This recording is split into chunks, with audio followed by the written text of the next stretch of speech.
Going to hear from tonight? Who's here to talk to you? We actually have 4 panelists. We have an addition, which we're really excited about tonight. We have Mr. Larry Finch. He's an administrator with Operations Research and Analysis with the Montana Department of Revenue. We also have Ms. Amy Carlson. She's the Assistant Budget Director in the Governor's Office, Montana State Budget and Program Planning Office.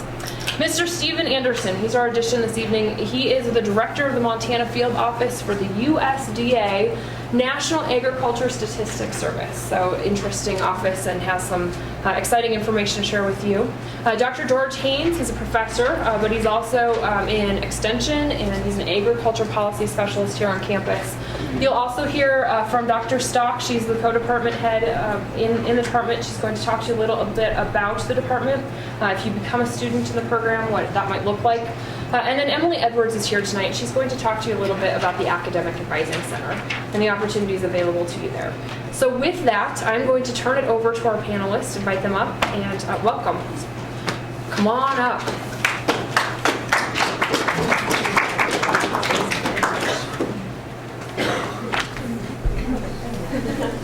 And Mr. Finch, since whoever has this seat, actually, I'll just have you start. So maybe there we go. Take your choice again. I'll turn it over to you. All right, thank you. My name is Larry Finch, and as Aaron noted, I currently work at the Department of Revenue in Helena, and we're in the middle of a legislative session now, which means we're all very busy, and Amy can tell you a little bit more about that. She's even busier than we are.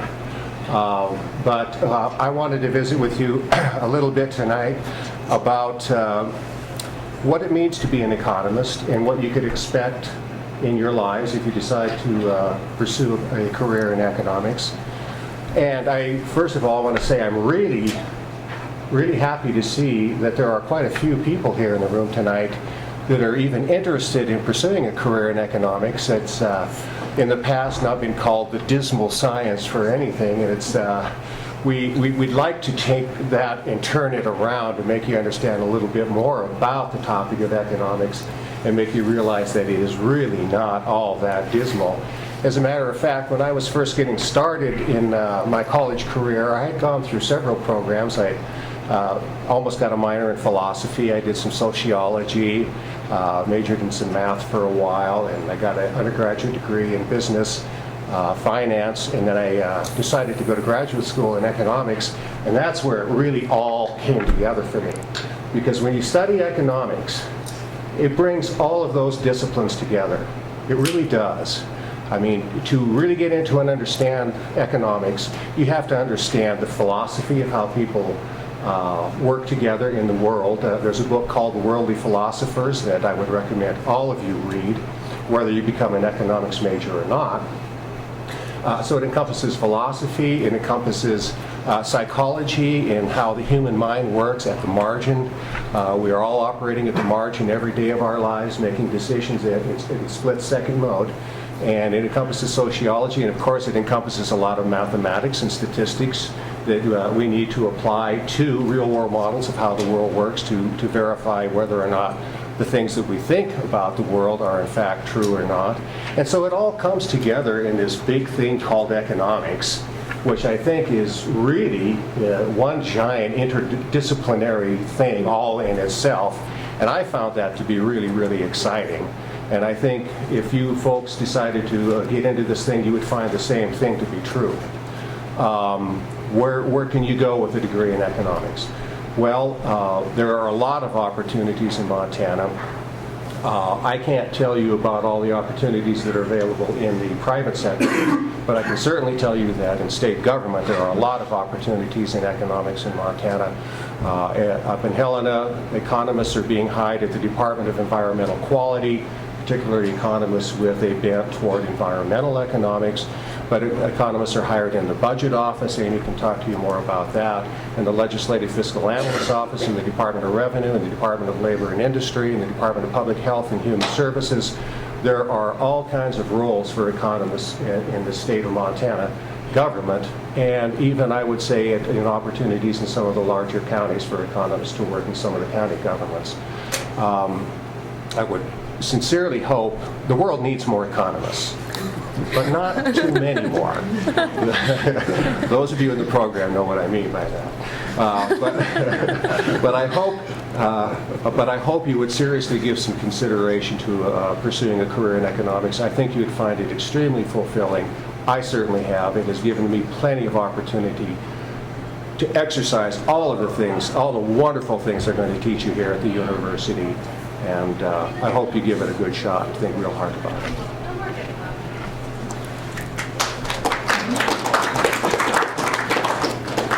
I'm Amy Carlson again. I'm Assistant Budget Director in the Governor's Office. I'll give you kind of a background of how I got to where I am. I graduated from MSU in 1986, and the economy in Montana at the time wasn't so hot, which might look familiar to some of you. Ended up going, I had a friend in Seattle, so I went to go live with her for a while and see if I could get a job there. I did. I ended up being a pricing specialist in an oligopoly industry of steamship, and trust me, that was the most fun.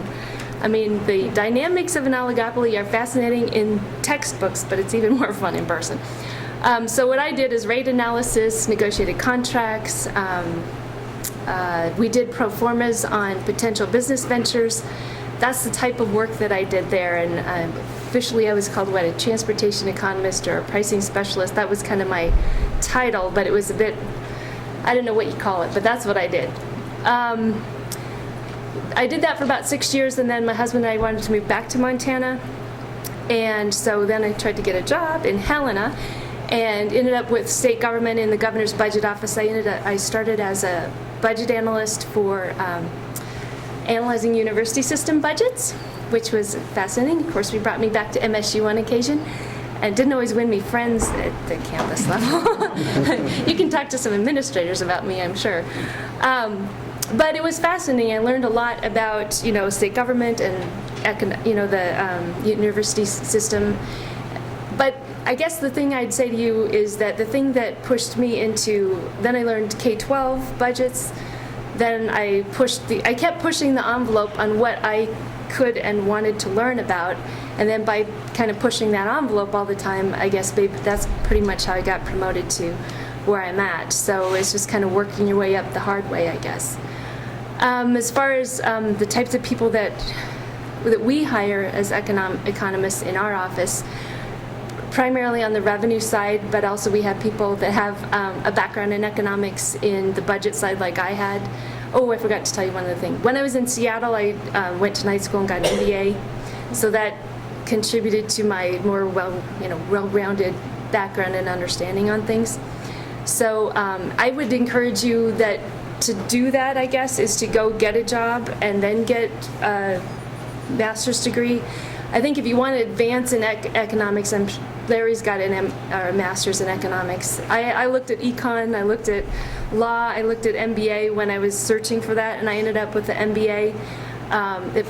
It was mostly because they had a night school that was really easy to get to up at Seattle U. I could walk there from my job. So, there was a lot of advantages to that.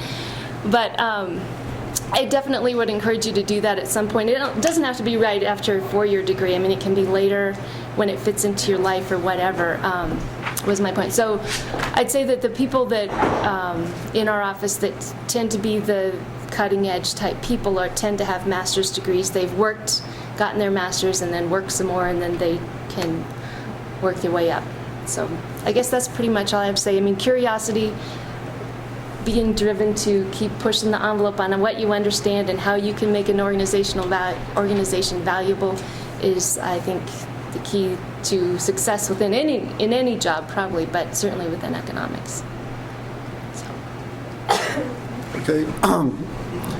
I guess the first thing I tell you about, going into economics or any fields, go into something that you're really passionate about. And I'll go through some experiences here. I'll give you some ideas that led me to be very passionate about doing economics as a profession. And I had an undergraduate degree in economics. I came back here and did a master's degree, and then went on and got my PhD in an applied economics area called consumer economics, which is now in the institution I attended is now called public policy and management. But I think the most important part about it is it really prepares you to do a lot of things, and I've done a lot of things. I've been in my own business. I've worked for a non-governmental organization here in the United States, and I've worked for the university here. And I'll tell you, a little bit about across all of those how economics played into this. When I graduated with my undergraduate degree, I went off to Botswana, and when I went to Botswana, I told people I was an economist, and so you get thrust then into economic questions, and one of the first projects I got involved in was they were trying to privatize, do some of the changes in property rights with some of the wildlife in Botswana. They wanted to assign some of the property rights to the local villages. So I was working with a wildlife biologist that was there and providing some economic insight to him on how this whole process might work, and some kind of economic thought that surrounded some of that. So right off the bat, even though my major job in Botswana was not doing that, was more an economic development program that had to do with something similar to 4-H here, I was thrust into having to act as an economist because that was the label that was on me, even though I didn't consider myself at that point to be a professional economist in any way, shape, or form. When I came back from that experience, I came to graduate school here, and again, the passion surrounding some economic development stuff got me involved with my next opportunity, because I was very good friends with an economist here that we played basketball with over here at the gym just about every day, that ended up working for Winrock International. It's a non-governmental organization here that does economic development work, and he came to me one day and said, hey, would you like to do some linear programming sorts of applications and work for us, or work for Winrock? And so I ended up going to Egypt and working there for them, and I traveled throughout the country doing surveys in the northern and southern part of the country with subsistence farmers, and those things make you passionate about this field, because I was sitting there I worked with a nutritionist and also with a plant and soils guy, and as much as those people had a lot to offer to make these projects work for us there, oftentimes people would come to me and ask me about the overview of this thing, and did it make any sense? And so we were the ones that were advising the Egyptian government, and specifically their Ministry of Agriculture, on whether moving to more red meat production in the country really made a lot of sense. And so those things make you passionate about it, because they're really important questions that people are working on, and they come to you to provide some assistance to them in making those decisions. And on top of that, got a chance to work in a research facility that was really setting policy for the Jimmy Carter administration at the time. And so there were all these policy walks that were around, and politicians that were in and out of this facility, and it was really exciting just being there. Sitting. One of my most vivid memories still today is sitting across the table with this big burly guy comes in and had big thick hands, and he had a pair of bib overalls on. He sat down in front of me and started asking me what I was doing over in Egypt, and turned out it was the chief executive officer of Exxon Oil. He was on their board, but those experiences make you passionate about these things that go on. Following that, I went into business for myself. I tell you, economic training is critically important to you in business, because you have a chance to sit down and figure out how you're going to be efficient, how you're going to run this business to make some money at it. You learn the consumer behavior side of it from a marketing side of the house, as well as how to take care of your consumers. I wouldn't trade that training for anything, for being in business and being able to assess some of those things. And currently, I'm here at the university. I actually do agricultural policy down here, very broadly defined. My tasks will go all the way from, this morning working on the annual poverty study for the state of Montana's Department of Public Health and Human Services, to working on some farm program issues that we were dealing with in our department, to working on disaster assistance research that I work on with some people from the University of Minnesota and Ohio State. And so those things always get you excited. I mean, they're good, they're really fun topics. I can switch topics on about an hourly basis on my job up here, and that's what keeps life really interesting, and it's great. And we're wonderful. We're very lucky in our department to have great leadership. You'll get a chance to hear Wendy here in just a few minutes, but we're very lucky to have people like that around that guide what we do in the university here. So. Okay, so we've heard from 3 economists. Now to balance stuff out a little bit, let's hear from a statistician, if you will. I'm the director of the Montana Field Office of USDA's National Agricultural Statistics Service. NASS is the data collection and dissemination arm of USDA. Now, just because I'm a statistician doesn't mean I don't work with economists. In fact, within USDA, in my career, I've worked with economists from the Economic Research Service, which is our sister agency, which analyzes the data which we collect. I've worked with economists from the World Agricultural Outlook Board, which looks at food supply and other issues in a global picture. I've worked with economists for the Office of the Chief Economist right in Washington, D.C. And And so just within USDA, there's economists everywhere using the data that we're providing and collecting. Outside of USDA, our biggest partners have to be, because we're Department of Agriculture, the agricultural economists and the land-grant universities across the country. And then even in the state departments of agriculture and other state agencies, we have cooperative agreements, so we don't overlap and do the same thing twice between the federal and state agencies. So a big array of relationships are built from my position as a statistician across with all different types of economists. The question I'm sure everybody is asking is, my official title according to the federal government is I'm a supervisory agricultural statistician. And how or why does someone ever want to become a supervisory agricultural statistician? So I thought maybe I would just run a little bit about my career past all of you, if you'll bear with me. And my career is probably fairly typical of a NASS employee. I grew up on a cow-calf operation in the state of Washington, and growing up, the academic areas that I was pretty decent at were mathematics and agricultural sciences. So I took that to Washington State University, got in the Ag Econ program, and ended up 4 years later with a bachelor's degree in agribusiness with a minor in business. I thought I was heading towards the agricultural finance sector for a career. Ended up, I took some quantitative method class that I kind of excelled at, and it changed my outlook and my career design. So I ended up interviewing with USDA, NASS, and took a job offer in Boise, Idaho. I lived there for 6 years, worked with crop statistics and survey administration for those 6 years. I got that call that everybody likes to hear when they ask me to move to Fargo, North Dakota. So I did that, and I was up in Fargo for 3 years, worked with livestock statistics, and then I had an opportunity to become the head of the survey unit in Fargo over the state of North Dakota. So I administered surveys there, had like about 30 to 40 data collectors that worked out in the field, and another 40 or 50 data collectors that did telephone interviews. So I worked with data collection there. From there I moved on to Washington, D.C., got back into the analysis side. I was in D.C. for 5 years. I worked with livestock the entire 5 years. Focused in, well, I started with dairy and sheep, and after a year and a half I moved over to cattle. Spent 3.5 years, all I worked with was cattle statistics.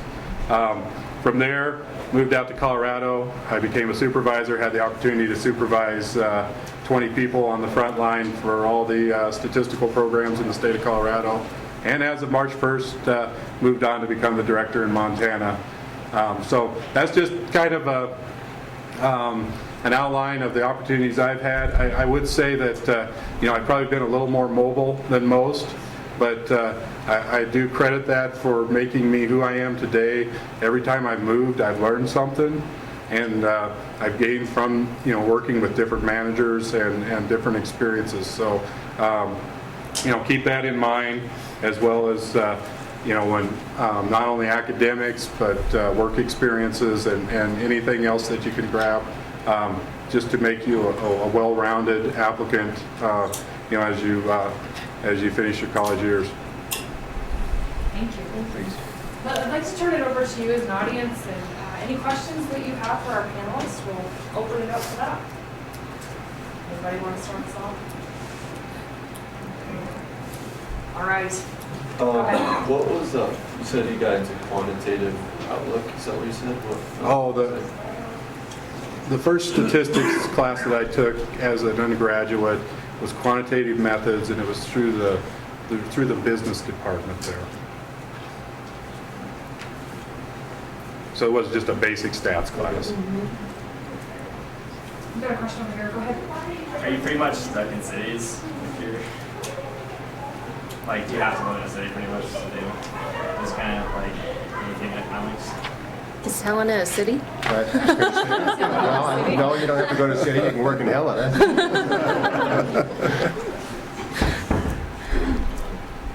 Could you tell us a little bit about some of the areas that you've worked in? I mean, most of you have been concentrated to a larger city, but perhaps even some of your colleagues or some of the other areas within your departments. Is there any diversity there?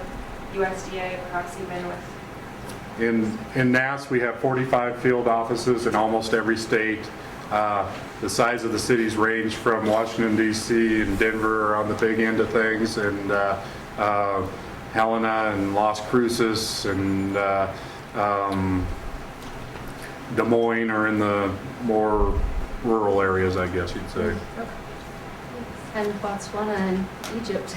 Yeah, well, some of my experiences, and even this NGO I work for in Arkansas, there's 20 people live on top of this mountain all by yourselves up there. So, I mean, you can be in rural areas. The other thing, too, is in a profession like economics, you can do a lot over the internet. I mean, you can work anywhere. I mean, I was a consultant for a while, and you could just live and work just practically anywhere. It didn't really matter much.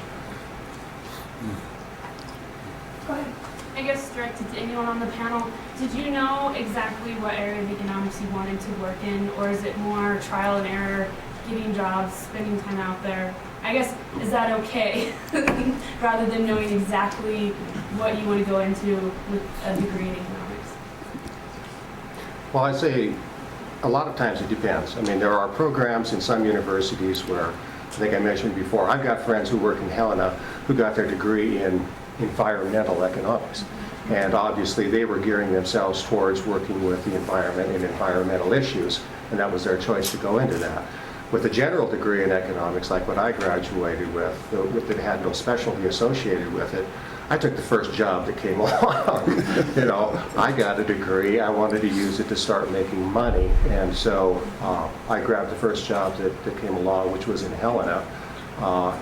But that led me down a path where I started with the Public Service Commission.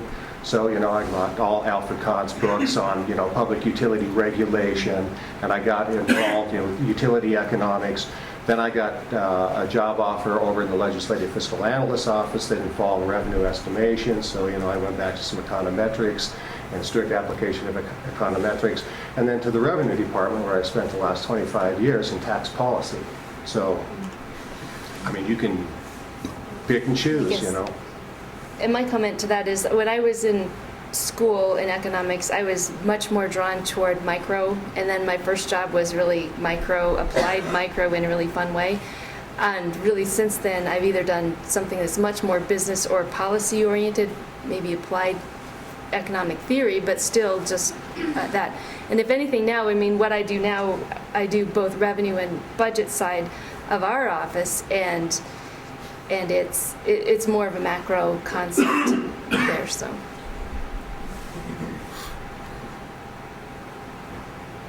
This kind of follows up on that same question. I was curious, how important would you say it is, or how often would you use econometrics skills as an economist? For those people that are Not on me. major, could you also define that for them? Well, we have the statistician down here on the end, and we have 3 economists here. When you take economics and you combine it with statistics and smoosh them together, you get econometrics. Econometrics is nothing more than the application of statistics to economic theory, and using statistics to prove or disprove theorems regarding that. And I think it depends a lot on whether you get a master's degree or a PhD, and then where you go to apply that. I mean, different areas you're going to use econometrics a lot more than you would in other areas. You can get a job in economics where you pretty much don't ever end up applying econometrics, so you can find jobs where that's all you do. My experience has been that I have generally not used a lot of econometrics, but there have been occasions where it was absolutely imperative and we absolutely had to use econometrics to do certain things. So along the way, it pops up. Definitely, you use it. Okay. Yeah, and I might give a footnote to that. I think it's really important to get as much math background as you can and be as strong as you can quantitatively, because the one thing you may not use a lot of econometrics necessarily, you can't read the research if you don't know it. And so I think it becomes really critical that you become as good a mathematical economist, if you will, as you possibly can.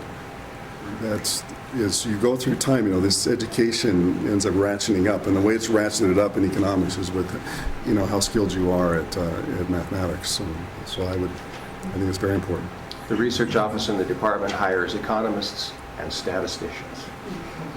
And I would just add something, because I really haven't been a econometric or mathematically driven economist person, but because I've really gone to more of a public policy economic sort of route, and so I rely on people who know how to do that, like Larry, but I couldn't run an econometric model right now to save my life. So, but I guess my point is that the mathematical logic is applied even in what I do. I mean, what I learned in the econometric classes I had and all the math that I had in economics really is, I mean, we just apply that kind of logic to the types of problems that I deal with in my job. So it's the same but different. I mean, if that makes sense. Just one thing to add. I'm an agricultural statistician. I've, through the years, had to work with mathematical statisticians, and just having a little bit of a basic econometric background has allowed me to be able to speak with mathematical statisticians and communicate with them, which has made my job easier to do. And so there is value even if you're not the person that's applying some of those principles, just to kind of have a little bit of a grasp of what they're doing. So I'm just curious, you know, something I and my fiance have been wondering kind of about is as we've been studying econometrics and economics, is kind of like we're very fascinated by the interplay between the two. We're kind of curious. We wanted to ask a statistician actually, like, what do you do on a daily basis? Like, you know, it's not clear to us what a statistician does, I guess. Okay. We conduct surveys. We gather data. We deal with cost versus response rates. And in order to determine what kind of CVs we want and we target. From the agricultural side, you know, we're told by the Secretary of the Department of Agriculture, when we put out a report that says how many acres of corn there are, we have to be within a certain level of certainty when we publish that estimate. So we target those things. So, you know, like I say, an agricultural statistician versus a mathematical one. I'm not the one that's typically writing the SAS summaries or doing sampling or doing survey research or any of those areas. But, you know, my job is more along the lines of I need to be able to communicate to agricultural producers the importance of completing surveys, which we typically get voluntary information, and I need to be able to communicate with the mathematical statisticians and kind of bridge the gap between the people who are providing the data and the people who are using the data and get the best quality data in between flowing through. Thank you. Go ahead. Do you guys recommend continue your education past your undergrad, or can you get us pretty decent jobs as economists with an undergrad degree? We've hired both in the Office of Research and Information. There have been times when we desperately needed people, and I'll tell you this, we look for master's degrees.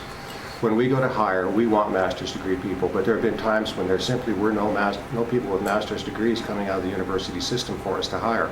And there have been occasions where we've hired people with just a bachelor's degree, either BS or BA in economics, and those people, really what we're looking for is somebody who's energetic, somebody who wants to learn, who's willing to learn, somebody who wants to jump in with both feet. And the two that we last hired with the bachelors, they both worked out extremely well in our office, and they both moved on to really great jobs outside of our office since then.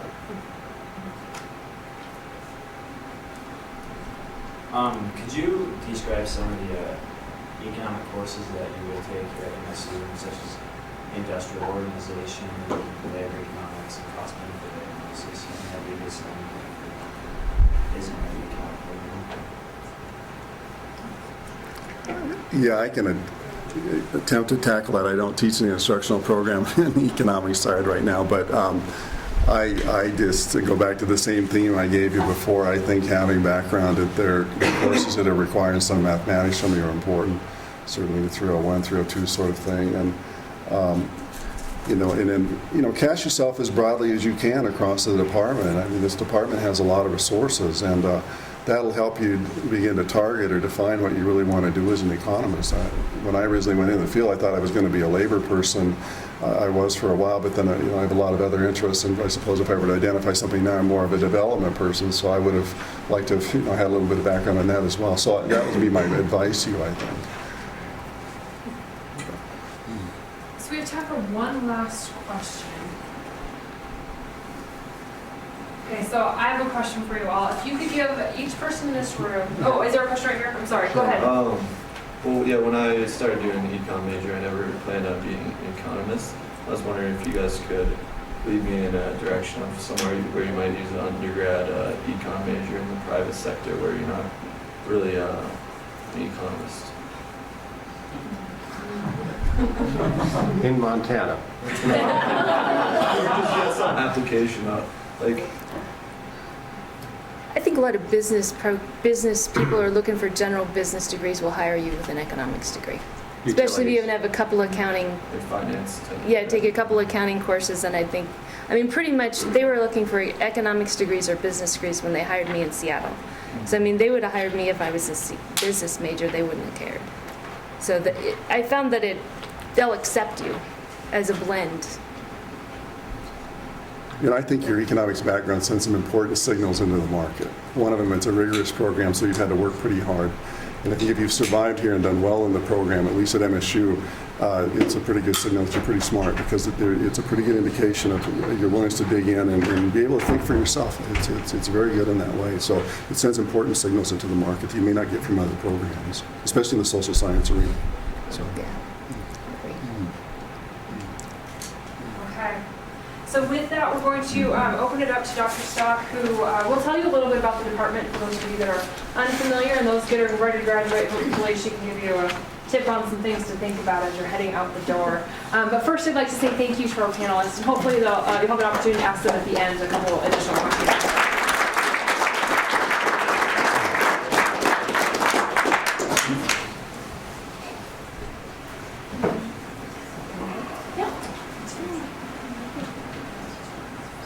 I think one of the things that I took away from what the panelists had said is that, particularly with economics as opposed to some of the more vocational training oriented majors, it's not where you start, it's the pathways that the degree opens up for you. Each one of these people started in one place and then moved to do something else that was interesting to them. And I think that one of the reasons they were able to do that moving and to have those job opportunities was because they had the critical thinking skills that they developed in their major. And so that's one of the things that economics is particularly good for. It might not be as glamorous as engineering or even accounting when you first start, but when you think about the career trajectory, I think it's more promising than some other fields where you're more vocationally trained. So let me talk a little bit about the major in the department.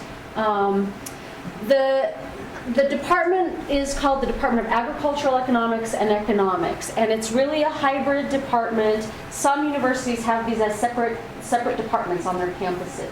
And here we've decided that we can get economies of scale, if you want to think about it that way, by merging these two together. We're a bigger department, we have more expertise and breadth than we would have otherwise. We have two majors. One is in agricultural economics. That major is focused on agricultural business. And so people who are thinking about degrees in business, a good thing for them to think about as either a complement or a substitute to that is agricultural business. Okay, you get more specialized training, as you can see, especially for Montana. This is an agriculture state. And the training that you get that's related to those kinds of things in Montana is critical and very applied. And we have a lot of connections with industry on the agricultural business side. Those majors graduate through the College of Agriculture. On the other side, we have the Econ Major, and this is more of the traditional liberal arts kind of a major in economics, and those students graduate through the College of Letters and Science. And then at the graduate level, we have a master's degree in applied economics. We make no distinction between agricultural econ or econ at that level, and the courses are probably even intermingled in terms of the numbering. It's just applied economics, and those are master's students. They take a core year of advanced theory in micro macro, a year of econometrics, and then they write a master's thesis. And I think 2 of the panelists had gone through that master's program. Okay. In terms of the econ major, a lot of you know this, but those of you who haven't studied economics much, you might have in your mind what economics is. Maybe it's about business or money, or maybe it's about GDP or something like that. But economics is really a much more broad discipline than just the stock market or the government. And this is just a taste, a sampling of some of the kinds of things that econ majors study and then economists deal with. So what do we do about this economic crisis? That's an obvious one. Does the financial system need more regulation? Is it education important for economic growth? And George can speak to that a little bit with his background in development economics. Chris Stoddard focuses on this kind of topic in particular.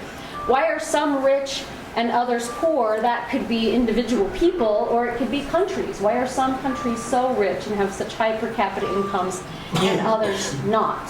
And those are questions that economists think about. Another sort of sampling, why is free trade so controversial? Why isn't this just a straightforward do it or don't do it kind of a situation? What are the trade-offs that are involved when we try to do environmental preservation? And we talked a little bit about people that just focus on environmental economics. We offer specialized classes, and students do some of their master's theses in particular on environmental economics. And we've just hired one new faculty member whose particular specialty is in environmental economics, and he's here, Tim Fitzgerald. Wake up, Tim. This is more on the macro side. The national debt just tipped over. It's $11 trillion now. Why is it so big? How will we pay this back? Those are the kinds of questions that economists deal with as well. And if you do the division on this, that means right now every single one of us in this room owes about $36,000 toward that if we wanted to pay it off now. What we try to develop in the econ major really is skills in thinking. So we focus on strategic decision-making skills, critical thinking skills, analytical and quantitative skills, understanding and engagement with the world around you, and George spoke a little bit to that, but the more global this economy becomes, the more important it is to be engaged with the world around you. So we tend to encourage our students to not think about, well, when I get done I want to stay right here in Bozeman. And there's a reason to engage and get some experience with the wide world around you, because it's different than it is here in Bozeman or even in Montana. And it's nice to get an appreciation of that you can then take back to employers or jobs wherever you go. And an objective approach to controversial issues. And with lots of different opportunities in our classes where we bring up a controversial issue. In my labor economics class this week, we're going to start talking about discrimination. And in Tim's class, they'll talk about ways to preserve the environment, recycling, all kinds of things like that are controversial. And economics gives you a toolkit, a way of thinking about the costs and the benefits of different things that we do in all kinds of arenas, not just the stock market or tax revenues or things like that. It's much more broad than that. So to build those skills, we offer courses in addition to some of our basic courses that maybe some of you have experienced, the introductory economics and the principles of micro and the principles of macro and the intermediate micro and macro courses 301 and 302 that George alluded to. We offer several field courses, so economic development, environmental policy and natural resource economics, industrial organization, international econ and trade, labor and human resources, money and banking. So we get a lot of folks who think about degrees in finance, for example, that cross over here, public policy analysis and statistics and econometrics. So as we thought about all of these people, they all talked about skills that they had and experiences they had in these different fields. In the context of trying to increase people's interactions with the world around them, we're having a push. We've had a longer push on the ag econ side, but we're having a push on the econ side too, to introduce more global experience courses. And the first one that we're offering is happening this semester. I call it Follow the Democracy, and you'll see why in just a second. This class is focused on institutions and economic growth. They've been meeting once a week and doing some of the theoretical and applied economics work, and then they're heading off after the semester is over to Greece to look at how democratic institutions have developed, and this is where they originated, and so this is where they're going. a couple that we've had more long-standing that econ majors have taken, and as well as agricultural econ majors, and have called them life-changing experiences, just in terms of their exposure and real-world experience. And again, these are ag-based, but the students from all across the curricula take these things and appreciate them. So Follow the Grain last spring went to China, and the idea here was to follow this one sector of Montana's economy, grain production, and look, well, how does the export market work for this? How does the import market work? How do the tariffs work? How do these things actually take place in China, one of the main importers of our product? Another one that we've done on rotating years is Follow the Beef, same kind of thing. Montana's a very wheat and cow intensive state, and so these folks did a trip to the UK. I think the one that's coming up next year, the plan is to go to Chile.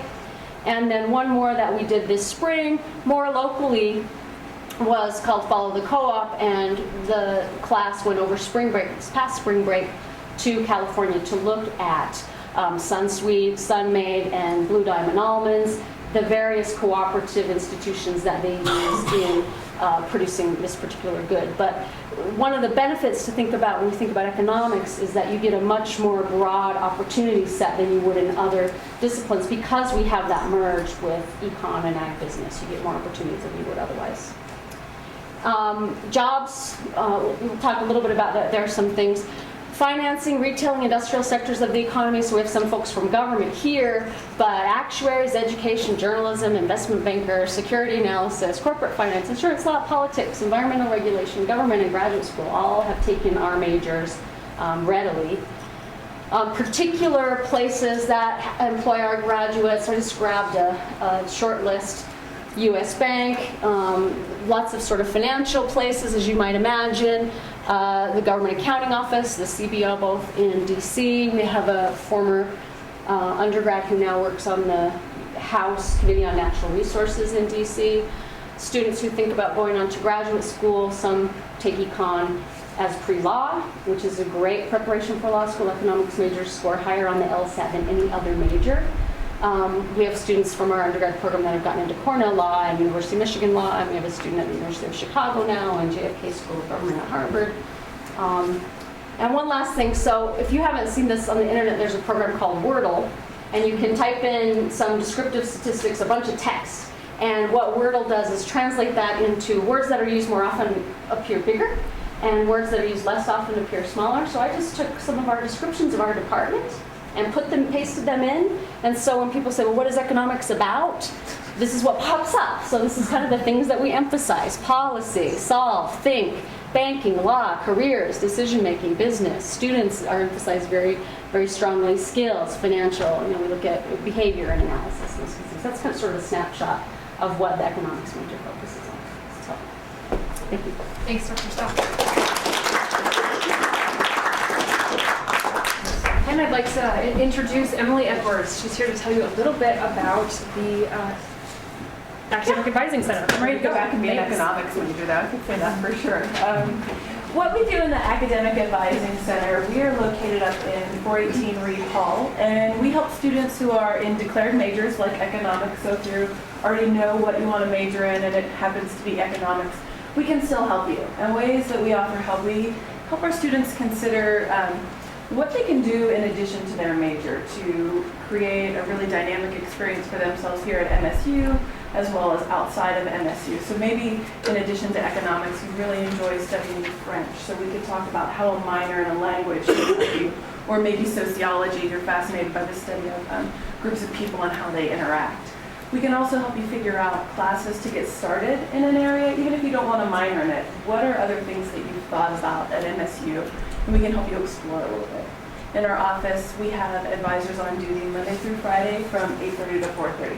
You don't have to have an appointment to come see us, and anybody is welcome to come up at any time to just bounce some ideas around and to talk about what you want to study. Thank you very much.